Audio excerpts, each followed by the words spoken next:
Bonjour et bienvenue sur notre antenne. Mon nom est Eliane Hippo, je suis business coach, action coach sur Paris et aujourd'hui j'ai le plaisir de rencontrer et de recevoir Jean Garec, fondateur de Biofta. Bonjour Jean, merci d'avoir accepté notre interview. Bonjour madame. Merci beaucoup pour l'invitation. Alors première question Jean, est-ce que tu peux nous parler de ton parcours entrepreneurial, présenter ta société? Biofta, il s'agit d'une société, c'est une start-up, une société dans la biotechnologie qui développe des nouveaux traitements pour les maladies des yeux. Ce qu'on fait, c'est d'avoir l'ambition de supprimer l'usage des gouttes, des collyres, mais aussi des injections qu'on fait dans l'œil pour soigner les pathologies de la rétine. Donc ça, on fait grâce à un petit comprimé qu'on vient s'appliquer directement sur l'œil, comme on le fait avec une lentille de contact, et qui va libérer un médicament pendant une semaine. C'est super parce que ça simplifie beaucoup la vie de tes clients.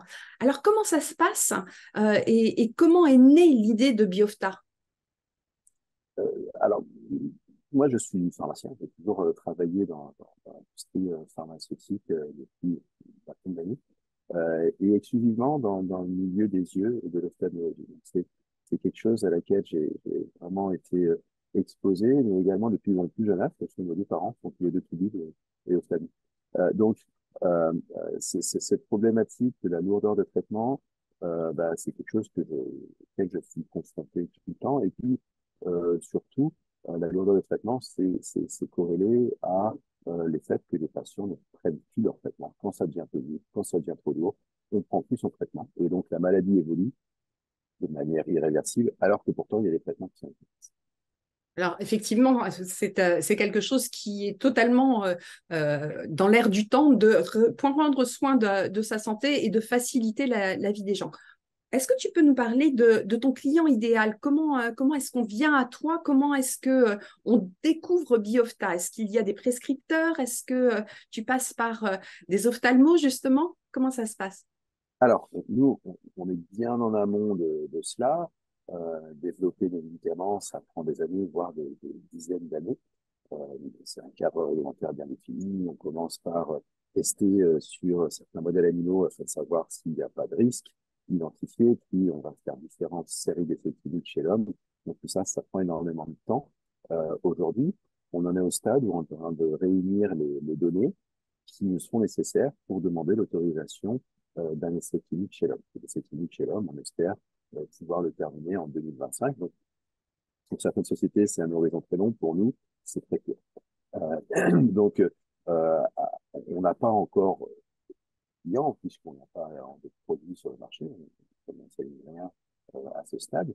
En revanche, on a deux cibles pour nous. D'abord, bien sûr, euh, euh, les investisseurs, puisqu'on est constamment en train d'essayer de lever des fonds pour financer notre recherche. Et puis, à côté de cela, l'autre cible, ce sont bien sûr les médecins, les ophtalmologistes, qui s'intéressent aux innovations qui peuvent venir, qui s'intéressent à que sera demain le futur de ma pratique en tant que médecin. Et donc, on essaie plutôt de les avoir avec nous et contre nous et de leur montrer que qu'on fait, il faut qu'ils nous soutiennent. Alors, du coup, comment est-ce que tu fais pour les rencontrer? Tu vas dans des congrès, tu vas sur des salons, tu publies. Comment est-ce que tu fais pour faire connaître Biofta? Alors, par tous les moyens qui sont à notre disposition, d'abord, euh, bon, ayant passé 20 ans dans l'ophtalmologie, j'ai déjà un réseau à ma disposition.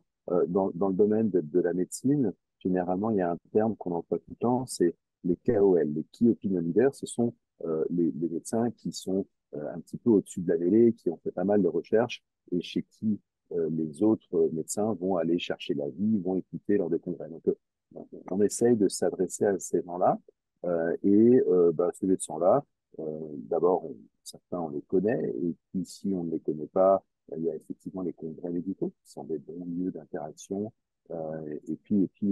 Enfin, on présente tant qu'on peut, soit dans les congrès, soit dans des conférences dédiées à l'investissement, et c'est comme ça qu'on a l'opportunité de rencontrer tous ces gens.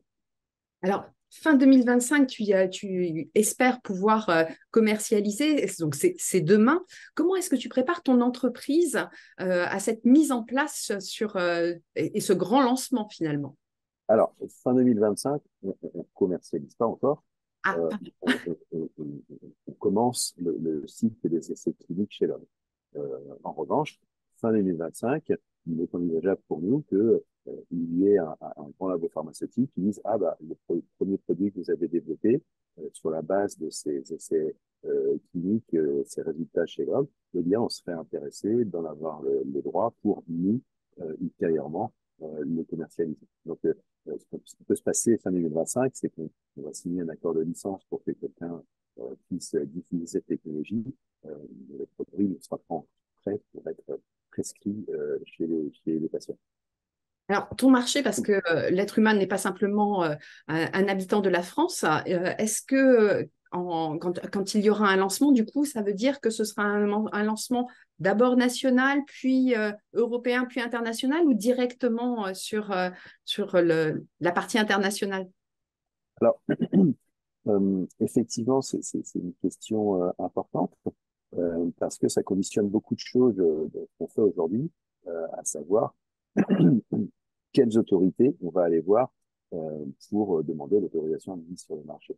Les médicaments sont des produits réglementés, donc il faut présenter un dossier et demander l'autorisation de mise sur le marché. Eh bien, nous, on a conscience que le marché le plus important qui sera vraiment déterminant pour nous, ce sont les États-Unis. Et donc, à ce titre, on a eu déjà des interactions avec la FDA, la Food and Drug Administration. C'est eux qui examinent les dossiers et les nouveaux médicaments et éventuellement donnent l'autorisation de mise sur le marché. En parallèle de cela, on va également s'intéresser à l'Europe. Alors, en Europe, il y a deux voies possibles. Soit on va cibler les pays d'Europe un par un ou par groupe successif, ou alors on peut cibler l'Europe en s'adressant, il y a une agence également européenne des médicaments qui s'appelle l'EMA. Et ça, c'est une procédure également qu'on va suivre. Donc, après, s'en suivent les lancements nationaux par pays, mais c'est une autorisation qui est développée de manière centrale si on suit cette voie-là. Alors, tu disais tout à l'heure que en fait, c'était des années de recherche. En fait, ça a pris naissance à quel moment, Biofta? Quand est-ce que Alors, ça a commencé, cette ouais, histoire? c'est une question intéressante. En fait, j'ai travaillé pendant pas mal d'années en Autriche, et c'est là où j'ai été exposé à la technologie qui est le fondement de Biosphère aujourd'hui, qui est une technologie de biopolymère. Et puis, bah, bon, ça fait pas mal d'années, en disant que je suis rentré d'Autriche, et puis pendant tout ça, je me suis dit, mais bon sang, il y a quelque chose à faire avec cette technologie de polymère. Elle est là, personne ne l'utilise, allons-y. Donc, entre le moment où on dit, voilà, je vais me lancer, je vais créer une startup, et le moment où on le fait réellement, il se passe parfois un laps de temps important. On a un gros poste dans l'industrie pharmaceutique, une grosse voiture, une grosse équipe, un gros salaire. Donc, pour décider de mettre tout ça de côté pour aller un petit peu vers l'incertitude et l'inconnu, c'est pas une décision facile. Donc, il y a une grande période de maturation. Et puis, la deuxième chose qui est importante, c'est que entreprendre, et surtout sur des choses aussi techniques que ça, on ne le fait pas seul. Donc, il faut trouver bah, un ou une cofondatrice, il faut trouver une équipe pour qu'on fédère autour de ce projet, il faut trouver des partenaires, notamment universitaires. Donc, ça a été ensuite l'étape qu'on a poursuivie en groupe. Voilà. Et puis après, quand on a réussi à faire cela, on va essayer de financer pour aller un peu plus loin, parce que plus on avance dans le développement des médicaments, plus c'est capitalistique, plus ça coûte cher. De faire des prototypes, ça coûte de l'argent, mais quand il s'agit de financer des essais cliniques chez l'homme, qui sont massifs sur plusieurs centaines de personnes, là, ça coûte énormément d'argent. Donc, il faut aller chercher de l'argent. Ah oui, mais la santé n'a pas de prix. Alors, tu parlais de ton équipe que tu as constituée. Est-ce que tu peux nous en dire un petit peu plus? Comment est-ce que tu as recruté ou identifié les bonnes personnes? Est-ce que tu t'es posé d'abord en disant, voilà, j'ai besoin à terme d'avoir ce type d'organigramme, je vais choisir telle ou telle personne, ou ce sont des opportunités? Ou comment ça s'est passé? Euh, Beaucoup de la chance, beaucoup des opportunités. Et la vision que j'ai, c'est que en dirigeant une entreprise, ou en tout cas en étant dans l'équipe de tête dans un groupe, le plus important, euh, c'est de savoir où se situent les limites de ses connaissances. Parce que en fait, personne n'est omniscient, personne n'est capable de tout faire.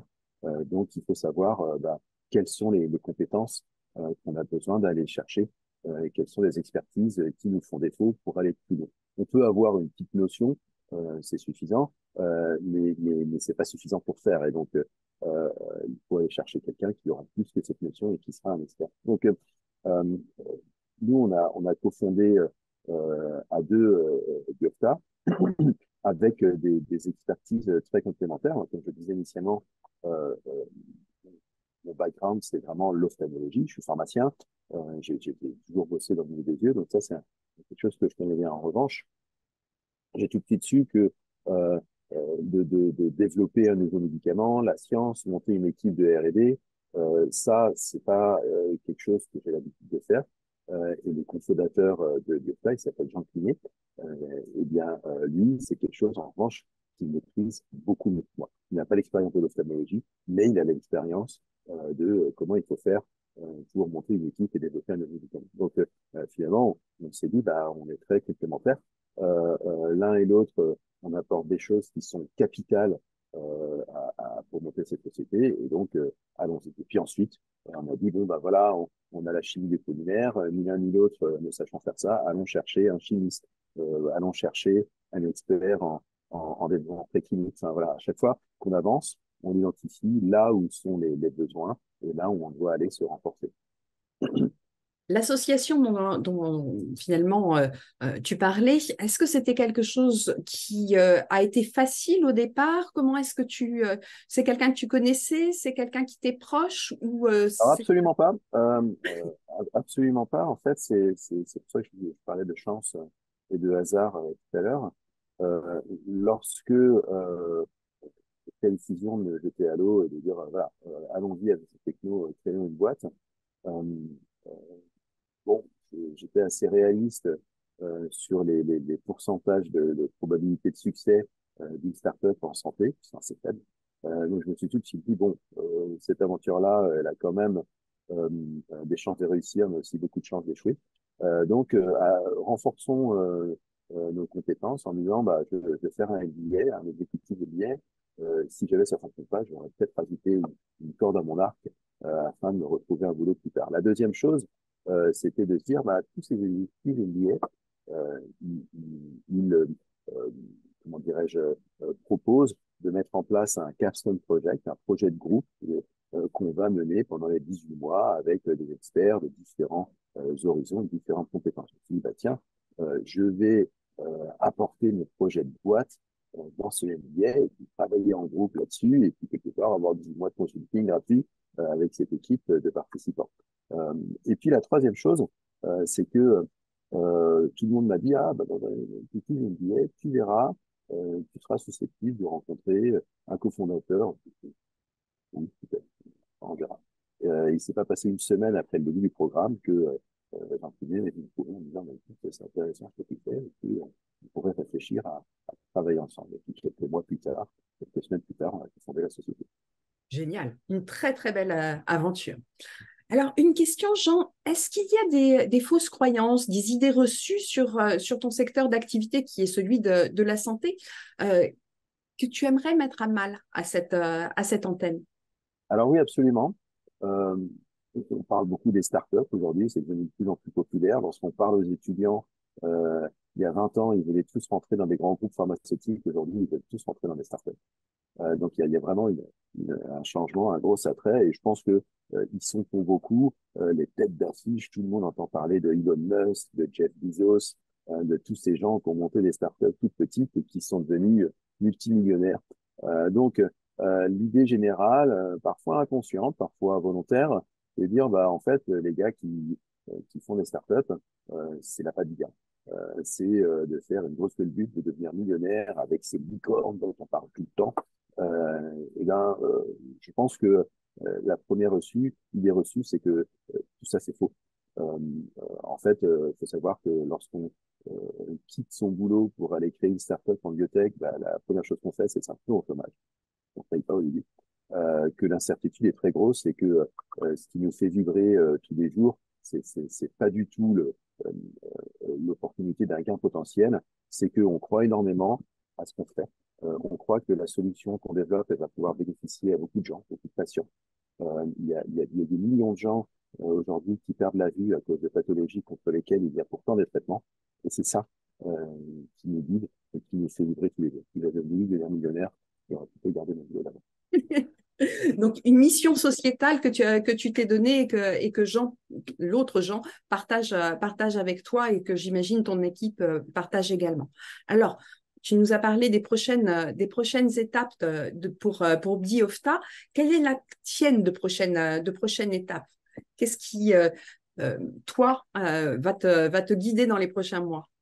Alors, toutes les startups travaillent de la manière suivante. On doit, bien sûr, faire avancer la science, générer des résultats pour développer notre technologie et dérisquer un petit peu la thèse qu'on développe d'une manière scientifique.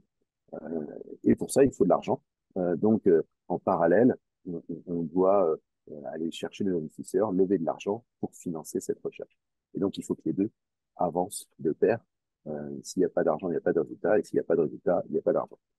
Donc, lorsqu'on a dit ça, nous, notre prochain objectif, c'est vraiment de lancer cette étude clinique et de l'achever en 2025.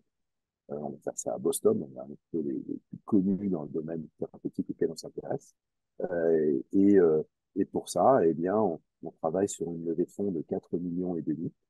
On a déjà identifié deux premiers investisseurs qui sont intéressés pour participer à ce tour de table. On en cherche encore un ou deux afin de pouvoir clôturer et puis vraiment de rentrer dans le dur de la recherche, avec une équipe encore plus grande et de lancer cet essai clinique chez nous. Alors, écoute, l'appel est lancé et je te remercie de l'avoir lancé à cette antenne. J'espère qu'il sera entendu. On va imaginer que nous disposions d'une machine à remonter le temps.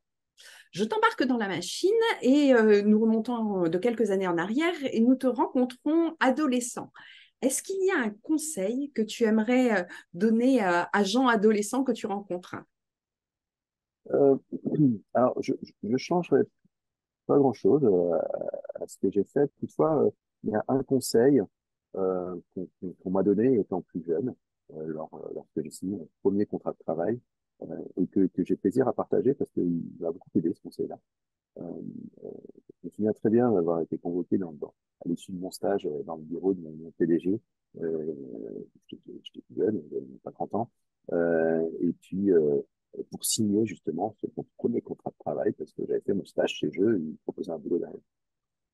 Et donc, il a commencé la discussion en disant, bah, écoute, Jean, super, très bon retour de l'équipe pendant ton stage. Bah, d'ailleurs, on te propose un contrat de travail, c'est parfait. Très belles études, t'es très intelligent, vraiment, tu coches beaucoup de cases, mais il faut quand même une chose qui est super importante. Euh, une chose qui, malheureusement, te prendra à toi beaucoup de temps pour l'acquérir. Cette chose, elle est capitale pour que tu puisses faire une belle carrière, et dans une belle responsabilité. Alors, je commençais à me décomposer, je me dis, va passer le pas, en fait, c'est quoi le truc? Et elle me dit, bah, cette chose, genre, c'est l'expérience. Euh, tu es jeune, tu démarres chez nous, et je t'encourage à essayer de changer de poste régulièrement, à voir différentes choses, de l'export, du marketing, du business développement, j'en passe. Et c'est en faisant cela que tu vas te constituer une expérience qui te sera bénéfique. Donc, j'avais toujours l'idée depuis tout jeune d'entreprendre et après cette discussion, je me suis dit, bah, il a raison, je vais entreprendre, mais avant de le faire, je vais me forger cette expérience, je vais me forger une petite carrière pour avoir les armes pour faire ce que j'ai envie de faire. Alors, je te remercie parce qu'effectivement, quand on est chef d'entreprise, on est finalement un chef d'orchestre qui joue avec l'informatique, avec le développement commercial, avec le marketing, avec les ressources humaines et tout un tas de domaines, hein, et notamment la finance. Et avoir une expérience dans chacun de ces domaines avant de lancer son entreprise, c'est quelque chose qui est un facteur de réussite un peu une assurance. Donc, merci pour ce conseil et pour ce témoignage. Et comme cette chaîne est dédiée à la communication entre entrepreneurs et aux jeunes entrepreneurs ou futurs entrepreneurs qui aimeraient se lancer, merci pour ce conseil. Une dernière question, Jean. Est-ce qu'il y a une question que je ne t'ai pas posée et que tu aurais aimé que je te pose? Je crois qu'on a fait déjà un beau tour d'horizon de ce qu'on fait en tant qu'entrepreneur dans les biotech et puis particulièrement chez Biopta. Donc, merci beaucoup, Eliane, pour cet entretien. J'étais ravi que tu poses ces questions, de pouvoir partager notre opinion. Merci beaucoup, Jean. Chers amis auditeurs, vous retrouverez toutes les informations pour retrouver Jean et Biofta dans le descriptif de la vidéo. Et je vous dis à bientôt pour de nouvelles interviews. Au revoir. Merci.